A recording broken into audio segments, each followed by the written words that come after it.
Her newest book, Manning Up: How the Rise of Women Has Turned Men into Boys, was published by Basic Books in March 2011. She's also written for many major publications, including the New York Times, the Washington Post, the Wall Street Journal, the New Republic, New York Newsday, the Public Interest, the Wilson Quarterly, and Commentary. In addition to her writing, she has presented her work at many conferences, most recently, A New Era, Defining Civil Rights in the 21st Century, sponsored by the U.S. Commission on Civil Rights. She sits on the board of National Affairs and of Future of Children, a publication of the Brookings Institute and the Woodrow Wilson School. She has also discussed her work on numerous radio and television programs. A native of Philadelphia, Hymowitz has degrees in English literature from Brandeis, Tufts, and Columbia University.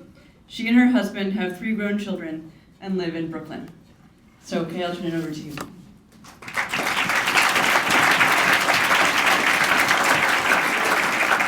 this mic okay, or do you want to kind of walk around? No, that's fine. Yeah. Good evening. I'm just delighted to be here. Can you hear me? Am I getting through on there? Delighted to be here. I've been following your organization for a few years now, and very, very interested to see some of what you're up to, and to hear that there is some opposition, some counterculture, as we used to put it, on the campus these days, where it seems like there's very little disagreement. So thank you for having me.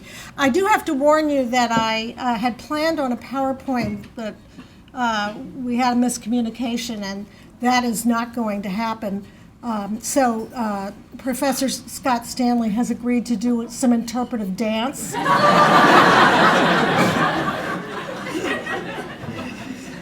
God, what an amateur. So if I get into trouble, I may call on him. Some years ago, I started to notice something odd about the women and men being portrayed on television in American movies and on TV. And on the one hand, we had the girls of Sex and the City. I know some of you were probably barely in middle school at that point, or maybe even you were younger, but this is when I first started to observe something strange going on. It was a hugely popular program, as you probably know, but what struck me, other than the obvious topic, was that this was probably the most educated, highly educated, most successful group of women, and men for that matter, ever to appear on television or in the movies, and certainly in a romantic comedy. Consider, we had 4 characters. One was a corporate lawyer who went to Harvard. Another was an art gallery manager who had gone to Smith. Another was a public relations consultant who we don't know where she went. And there was a journalist. Well, she called herself a journalist. She was a sex columnist, and I guess that's sort of what journalism can be these days.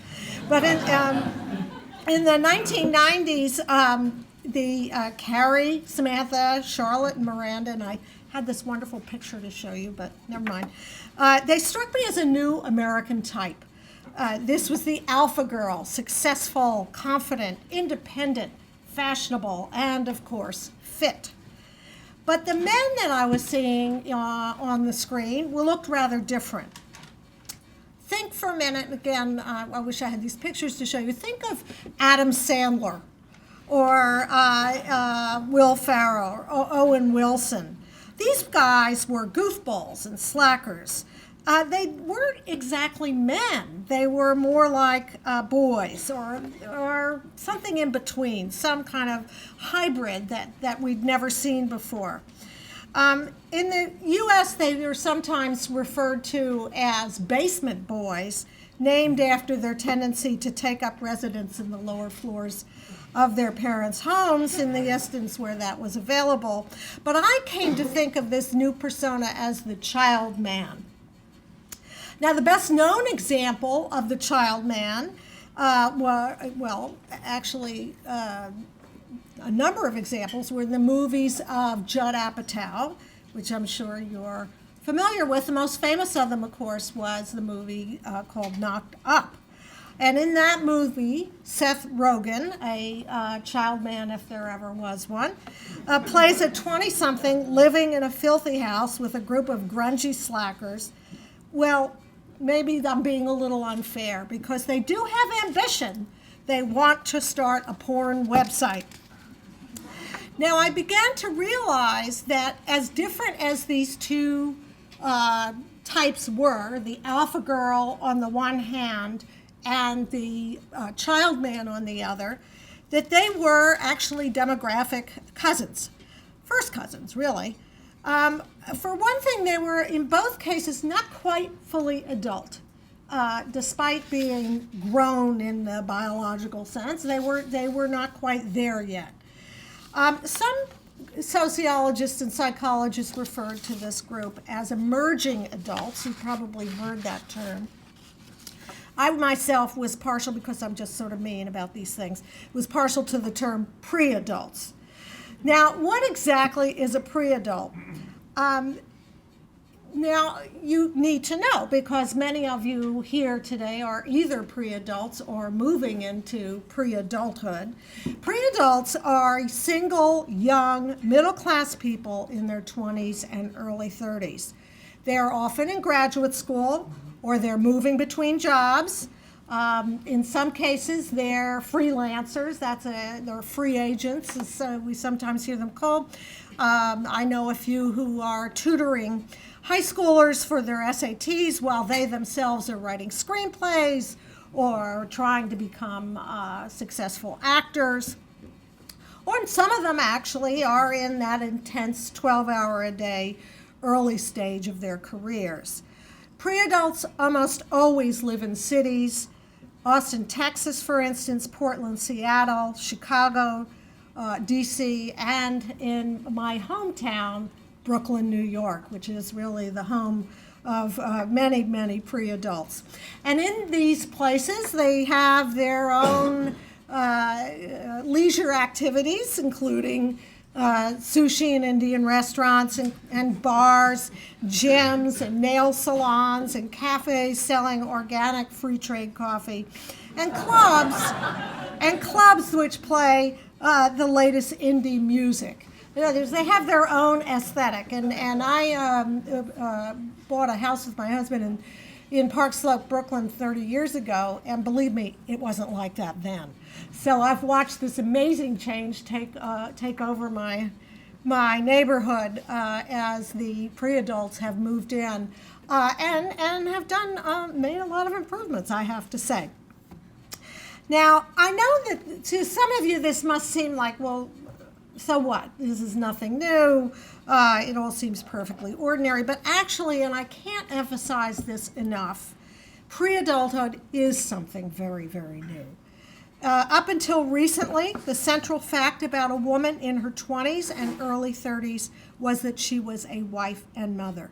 And that was true whether she was a 23-year-old from Ming, China, or a 26-year-old in Mad Men America. That's what women in their mid-20s were doing. In fact, most people in their 20s were not single, and if they were not living with roommates in Williamsburg or DuPont Circle. And then they were not going to brunch and taking shots or mimosas with other pre-adults on weekends. They were married, and they had children, and they often had lawns to mow and cars whose oil needed changing. If you look at the change in the age of marriage, and I have a feeling you've been hearing about some of these numbers today, but I'm going to repeat some of them for my own purposes right now. In 1970, the median age of marriage for women was 21 years old. That's really an amazing number these days, as you'll hear in a minute. And for men, it was 23, even more surprising.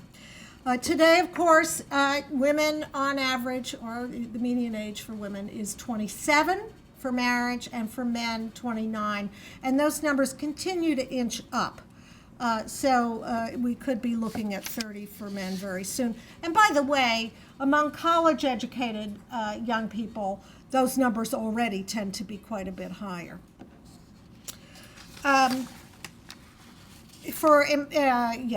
So that means that we have a historically high percentage of single people in their 20s and early 30s.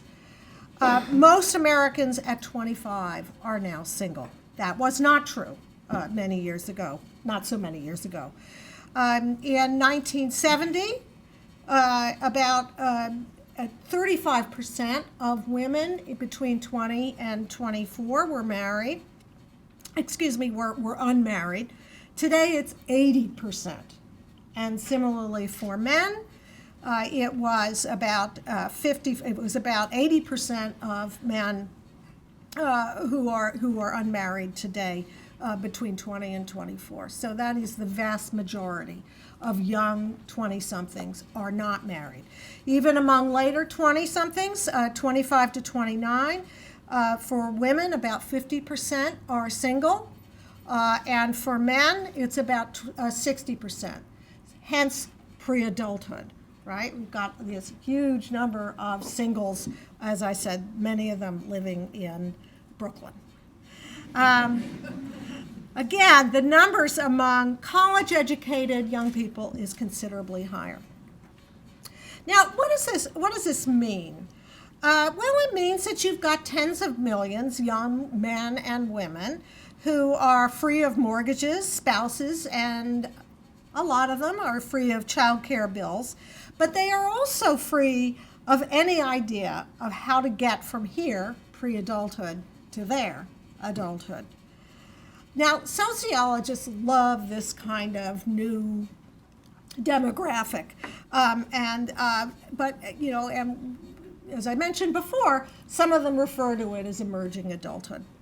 But Hollywood also gets very excited about this kind of thing. In fact, they're very good at spotting it even before the sociologists figure it out. And by the 1990s, as I just explained to you, television had moved its situation comedies out of the suburban kitchen, away from the nuclear family, and into the city. Their main characters were no longer mom, dad, stepdad, and the kids, which was always the mainstay of television when I was growing up, and that wasn't that long ago. But they became pre-adults. So their names are now iconic in American culture. Chandler, Rachel, Jerry and Elaine, George, and let's not forget Carrie, Samantha, Charlotte, and Miranda. Today, those characters have different names and different tics, but they all are the same sociological group. Think of the Big Bang Theory. Think of, I see I had my slides. I had pictures of this. That girl, what is the one with Zoe? New Girl. Thank you. I thought I might be able to get some help with that. And all of them are the same sociological group. Middle class, educated young people in their 20s and 30s. And they are single. Now, there are good reasons that people are marrying later. One of those should be fairly obvious when you think about it, and that is that anybody growing up in this economy who wants to be middle class knows that they're going to need a lot of education, a lot of training. You have to learn to compute, to analyze. You need to go to college and graduate school. It's hard to wrap your head around this, at least for me. In 1960, barely 8% of Americans had a college degree, right? Barely 8%. So that meant you graduated from high school, if you graduated from high school, and I've forgotten the numbers, but it was, there were at least 30% that didn't. And you go to a job. So yeah, you could get married and have children because you're already an adult. You're finished your education. That, of course, is no longer the case. Today, close to 30% of Americans have college degrees, But even more significant for our purposes right now is that they also are increasingly getting graduate degrees as well. Between 1985 and 2007, graduate school enrollment jumped 67%. And those are numbers that I found several years ago. I'm sure that they're much higher now. Education, as you know, and as I'm sure is factoring into your future plans, leads to the sorts of jobs that give you more money, more benefits, more stability, and more prestige. And these are very good reasons to spend years in a library or lab and put off a steady paycheck till 22, or if grad school, 27 or more. There's another reason that this new economy has created this new stage of life, and this is perhaps less understood. I find it quite interesting, though. It's a very complex economy. It takes a while to figure it out, particularly those of you who are getting the kind of college degrees that allow you some flexibility and some latitude in thinking about your futures. In 1970, when I was graduating from a private liberal arts college, my friends considered about 5 different sorts of careers that would be interesting to them and consistent with a middle-class lifestyle that they all wanted. Just about all of them, and I'm not putting them down, just saying this is the way this was. Just about all of them became doctors, lawyers, professors, psychologists, or journalists. That was what you did. But today, think of the possibilities. It's tough out there, and I know I don't mean to underestimate that, but just think of how many professions and so many jobs are out there that just didn't exist even 10, 15, 20 years ago. Web designer, video game developer, diversity administrator, video producer, systems analyst, software engineer, data communications analyst, biotech researcher, geneticist, contract specialist, content strategist. I could go on and on this way. And in this same period of time, we've seen the arrival of all sorts of new media companies that have opened up all kinds of possibilities for people who want to go into the creative class. They can be producers or directors or screenwriters or designers. There are all kinds of options and opportunities that did not exist. Even during the Great Recessions, Americans spend considerably more on entertainment than they did 40 years ago, and that means more jobs for artists, for actors, comedians, directors, producers, documentary filmmakers, video game creators, and app developers. So these jobs are not just a paycheck. They're gratifying and fun and exciting and sometimes even glamorous. And young people, men and women, are now in a position to ask a question that human beings had never been able to consider realistically. What should I do with my life? That is not a question that somebody, even in 50 years ago, could have such an easy time answering because there were too many demands made on them already. In simpler economies, young people simply followed clearly marked pathways that led them to a craft or trade or wage labor, and if they were very, very lucky, to professional jobs. A pre-adult just graduating from college, on the other hand, is like a hero in a Hitchcock movie. He or she is pushed off the bus in an unmarked crossroads in the middle of a street or a desert. Which way to go? So that is part of the confusion, part of the loss of the script that I'm talking about today, that has made pre-adulthood a difficult time for everybody. I mentioned a moment ago that one of the major reasons people are taking longer to marry these days and to get out of this period or become full-fledged adults in any traditional sense is that so many more individuals are going to college and graduate school, but actually that statement is a little misleading. It turns out that more women are going to college. The growth in both college and graduate degrees has come almost entirely from the female half of the population. After 1970, the fraction of men with four-year college degrees in the United States stalled. Meanwhile, the percentage of women who went to college, or the percentage of women who were on college campuses, exploded. Women now, you've probably heard this somewhere along the line, are now 57% of college graduates. That means, of course, that men are only about 43%. This is true not just in college, but in graduate school, and not surprisingly, pre-adult women, single, childless women, now earn more than men in some major cities in the United States. People are always surprised to hear that because we hear so very, very much about the gender gap. But the gender gap is, from my reading of the research, largely a function of childbearing. The bottom line is this.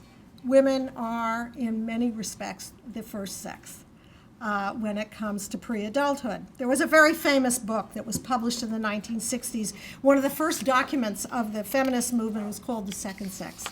Now, and referring to women. But now I think we can say that's no longer applicable. Now, pre-adulthood is a predictable response to changes in the economy and educational requirements, but it does pose a new set of problems when it comes to social life. It used to be that in the United States, at any rate, young people in their teens and 20s knew the following. A guy was supposed to call for a date. He was supposed to pick up his date. He was supposed to take his date out, say to a dance, a movie, or an ice cream joint. He was supposed to try to kiss her goodnight, and she was supposed to make sure it stopped there.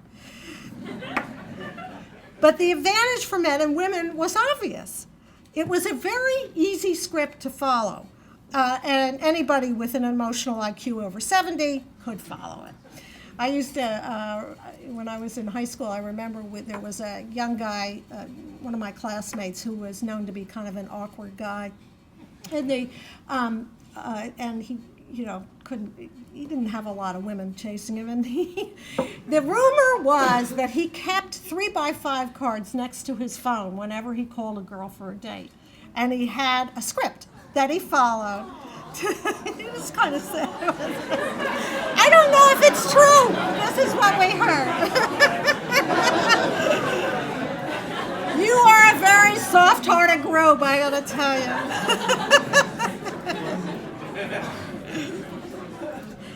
Today, though, there is no reliable scenario for meeting and mating, or even relating. Indeed, men and women face a situation, and again, I'm not exaggerating here when I say it is new to human history, not just to American history, it's new to human history. Never before have men encountered women who are at least theoretically their equal, socially and professionally and sexually. Actually, after a lot of guys actually think that women actually have more of the power. Some women have looked to books for advice on how to handle this new situation where everything is confusing. Some of you might remember, well, I doubt actually many of you will remember, but maybe a few oldsters like me will remember. About 15 years ago, there was a book called The Rules that was very, very popular. It came out telling women how they should behave in this new environment. Now, you don't need books like that because you just go on the internet and you will find website after website after website directed at pre-adults to explain to them what do you do when it comes to who should pay for dinner. This is actually, when I first started this research, I was amazed to see how many words could be spilled on this question. And how many websites there were. And in fact, one of the slides that I wanted to show you is a hilariously funny flow chart about who pays for dinner, depending on what the situation is between the two. Actually, now that I think of it, I have a little story to tell you, which I saw in The Guardian several years ago. First, the question was that the Guardian, this was around Valentine's Day several years ago, the Guardian was asking pre-adults, well, what is your dating life like? So they asked a young guy, Jared, 26, from Brooklyn, wouldn't you know it, are you ever confused about whether or not you're on a date? Jared said, my rule of thumb is this: if it's coffee or lunch, it's professional. If it's dinner or drinks, it's probably a date. There are a ton of other factors, of course, but it's someone I don't really know. That's the yardstick I use. If there's ever ambiguity, I'll normally just ask, are we on a date? Normally I know I'm on a date because someone has explicitly ended their invitation for drinks with, you know, like a date. Or if I invite someone to get drinks, I'll specify it's a date. Since when did this get so difficult? Yes. Similarly, as I just mentioned, the question of who pays is very, very fraught with significance. It isn't just that it's ambiguous. It's that whether a woman pays, whether she offers to pay, whether she doesn't offer to pay, whether the man insists on paying, all of these things signal something different. So here's David, 29, of Brooklyn. He said, one major red flag I've seen is that if a woman tries to split the check exactly in half at the end of the night, then what just went on was not a date. If she offers to grab the tip, or even if she offers to cover the whole thing, that's fine. But if she insists on going Dutch, then you better just accept that this person thinks you're garbage and you're never going to see her again. Now, I don't know whether this is true, but you get my point. There are a lot of confusing signals out there, and everybody's trying to figure it out. I remember seeing when I was first started working on this material, a funny little piece on a website, girly website called The Frisky. Some of you may be familiar with it. And the title of that piece was, Ask Me Out on a Darn Date. She said, don't ask me to hang out. Don't say maybe you'll call and see what's happening. Ask me out on a darn date. Instead, women complain that they get calls or texts. Heading downtown? Where are you? As they walk to the subway station or get in their car. And so confusion abounds. Other men find the idea that they should be expected to pay for a date galling. Aren't the sexes equal, they ask? At any rate, at this stage in their lives, women may well be in a better position to pick up the tab. And what if she earns more? And why should he pay when she might not even be interested in him? Or worse, if he's not even interested in her. Now, as hard as these changes have been on educated men and women, on your older siblings, and on you yourselves, as frustrating for women and men, it's been even harder for those without a college degree.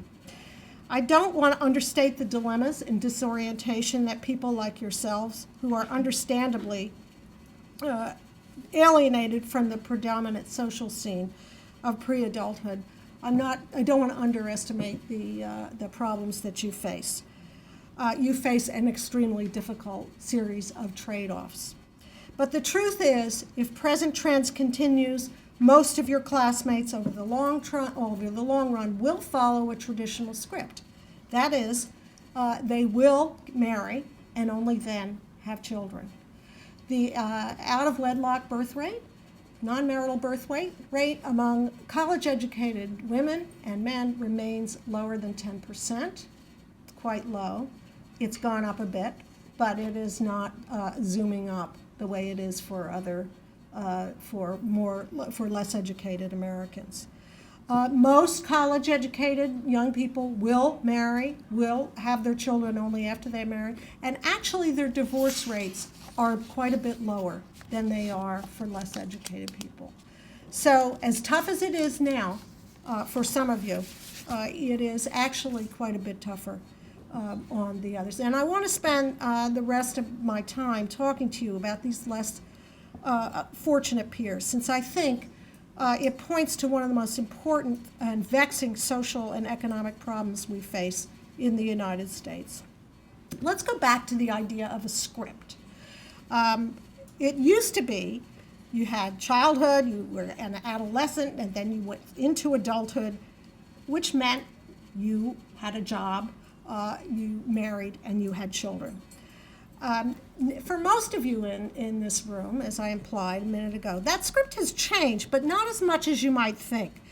Yes, childhood, adolescence, and now pre-adulthood, or emerging adulthood, career, marriage, but usually in the late 20s and early 30s, and only then children. So it's a change, but it's not really as dramatic a change as it might seem from where you're sitting now.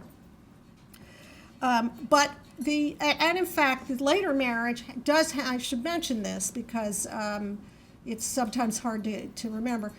Later marriage has had its advantages for the country in this sense. It has seems to be correlated with a decline in the divorce rates.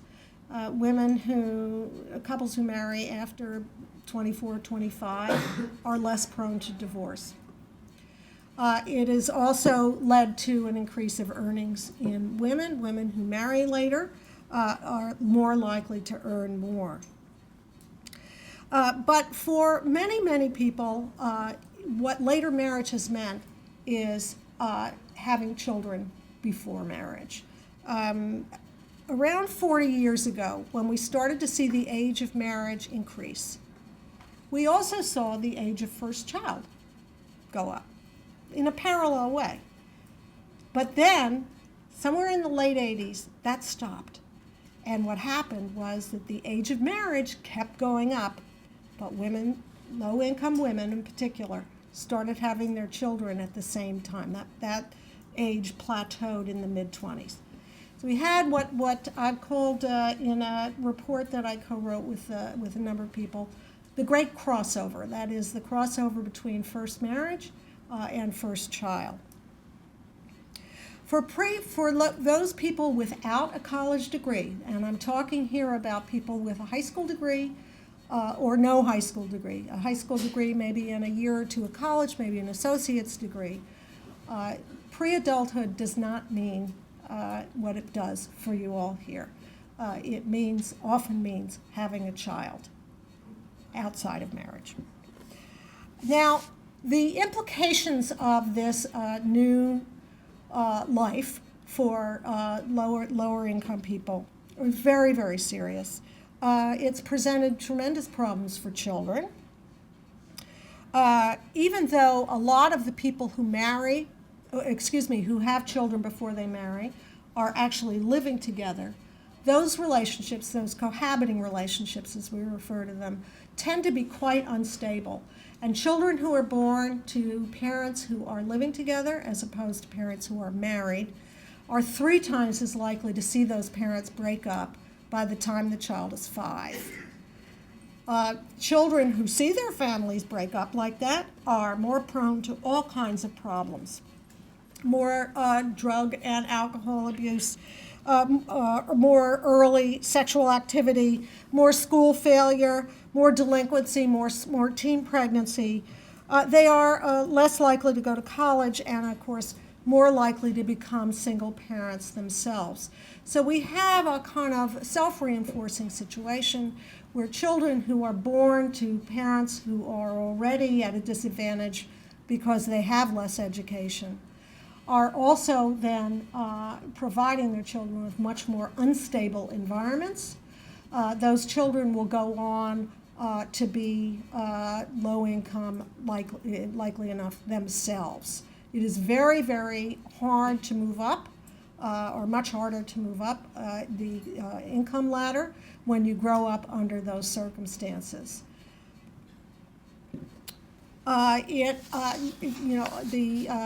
Kids who are born single mothers are far more likely to be growing up in poverty. About 36% of poor children are in single-parent homes. I'm sorry, about 36% of single-parent families are poor versus 6% of married. So what we have then is a situation that is adding enormously to our to our levels of poverty, to our inequality, to our mobility, possibilities of opportunity and mobility. It's also had a very important impact on men. I'm talking here, of course, about the lack of a script. And this is something that I implied very early on when I talked about the child man. The child man is somebody who doesn't see the script, doesn't really get what's expected of him next, and doesn't feel any pressure to figure it out either. Unfortunately, when you have men, and they're generally less educated men, who also have children and are not able to figure it out, then you've got a whole other set of problems. I would propose to you, in fact, and I'm going to wrap up with this point, that the shredding of a script, as painful and difficult as it has been for educated young men and women, has been especially problematic for low-income men. Boys and young men find themselves facing a predicament unique in human history. In the past, a boy grew up knowing he had a crucial role to play in society and in raising the next generation. Boys knew that they had to become hunters or farmers or shoemakers or plumbers or lawyers because it was the only way that for both him and his family to survive. And no, that is no longer true. I want to just read you very quickly an anecdote from a book that was written about this breakdown of marriage among low-income, less educated Americans. And this one comes from a book that was written by two sociologists, June Carbone and Naomi Kahn. And they describe a guy named Carl and his girlfriend and the mother of his child. The child is Lily. So this is what they write. Carl has quit more than one job because he got fed up with his boss. More recently, he was laid off because construction work dried up during a particularly cold spell during the winter. After the layoff, he hung around with his friends, drinking and playing video games. Lily finally had enough when she found out that Carl had run up several $100s in expenses on her credit card. Lily knows she will never be able to depend on him, and particularly now that she has a child, she doesn't believe she can afford the risk. She explains, "I can support myself. I always have. I can support myself and our kid. I just can't support myself, the kid, and him." In her mind, Carl would get in the way of her ability to raise a child. What I want to suggest to you then, or leave you with today, is the idea that when you say to men, "I can support myself, I always have," you are saying they are no longer needed and no longer essential to family life. There is a way, I believe, for women to be financially strong and independent and still say to men, "You are needed, you are the fathers of our children and the men that we need at home." So that is where we need to be concentrating on today. Let me end then by saying that the same trends that some of you bring some of you here maybe for personal or religious reasons are deeply entwined with some of our most pressing social and economic problems: the crisis of working class men, the decline of stable family life, inequality, and poverty. I thank you.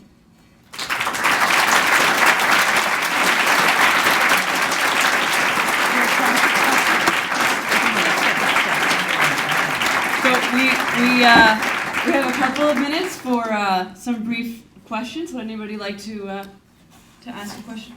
Yeah, just two or three. Okay, so I actually have two questions. So I want to understand what you. Oh, thank you. Right. So, Could you repeat the question? oh, sure. So is pre-adulthood a bad thing or a good thing for society? And what I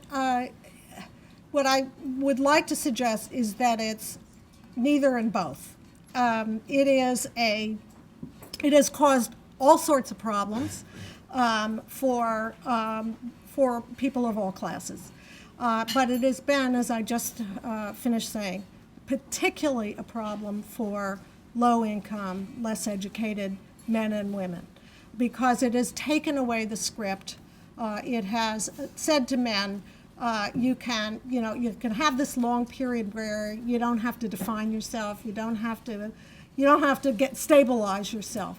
I think that most college-educated Americans are making good enough use of pre-adulthood. They really are spending a lot of their time working, figuring out the jobs that they want, that they're good at, that they can find and make a living off of. And I think it can be a difficult time, but I don't see it as highly destructive. As I mentioned before, college-educated young people are the ones who are keeping marriage going. It is dying among those with less education. So I can't really say that it's been that destructive for the college-educated.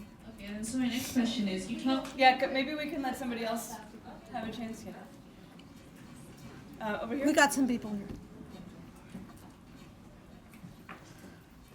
Thank you for your lovely talk, especially when last went out strong. But I was just wondering, I think all of us in this room come from universities, most of us at least, so our trajectory is to be college graduates, and I'm sure many of us have plans to go on to grad school. So in your remarks, it seemed like you were saying that to be an adult, I have to become married and have a child, and if that's not necessarily what's going to happen for me or someone else, how do I not be a pre-adult but not have a kid? Right. And then also, I think like just having a kid doesn't necessarily Yeah, make you an don't adult. do that. Yeah, and then if you could just follow that up with, it's still one question, I promise. Okay. Like, how do we then apply this to, obviously if this isn't benefiting people, like how do we reverse this trend, if your opinion? Right. Did you hear that? Do I have to repeat that? Let's see if I Just can do it. briefly in some. Okay, so how do we reverse the trend of pre-adulthood, and do we also do we necessarily want to think of adulthood as only being marriage and children? Is there a way to be an adult even if you're not married with children? That's a very fair question. Traditionally, historically, and when I say historically and traditionally, I'm not just talking about the 1950s. I'm talking about throughout human history. You were an adult when you went on to replace the previous generation. It does not, and so it's a little bit unfair for me to imply that is the only way that you can be a full adult. However, the truth is that the vast majority of people will have children. Men and women. The vast majority of men and women will have children. If they're going to have children, then one hopes that they will do that inside marriage. So we have to think about then two goals for most young people. One is to find their means of living, a job, a career, a stable existence, hopefully. These days, very difficult, but that's one thing. But the other thing is, if they are hoping, planning, expecting, or maybe just thinking about someday having children, then they need to be thinking about a partner, about a husband or wife. And that is, that means that there are two goals in these years before you have a child. Yes, there are going to be more and more women, it looks like, who will not have children, and I assume that will be true for men too. It now looks like it's somewhere around 20%, and that could go a little higher, though I'm skeptical. They're obviously going to be adults, those women who do not have children. But like I said, the vast majority of people will, and we have to, I think that as a society, we want to be thinking, what is the best way to prepare people towards that end? And I'm not sure we're doing a good job of that now. Ladies first. Thanks. So you're talking about how it's not, this pre-adult culture in this situation is not quite so much as a detriment to us as college-educated young adults, and how most of our colleagues and fellows will end up getting married and having children after they're married, and pretty successfully.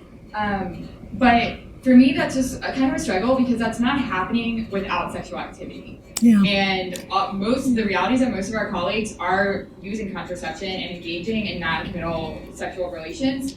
So how do you balance the pros and cons of this pre-adult phase of the fact that like we are gonna pretty much be successful, but we're also putting ourselves at this detriment of wanting a career and a family, but we're not committing ourselves to that, absolutely. Right. So can you speak a little bit to that?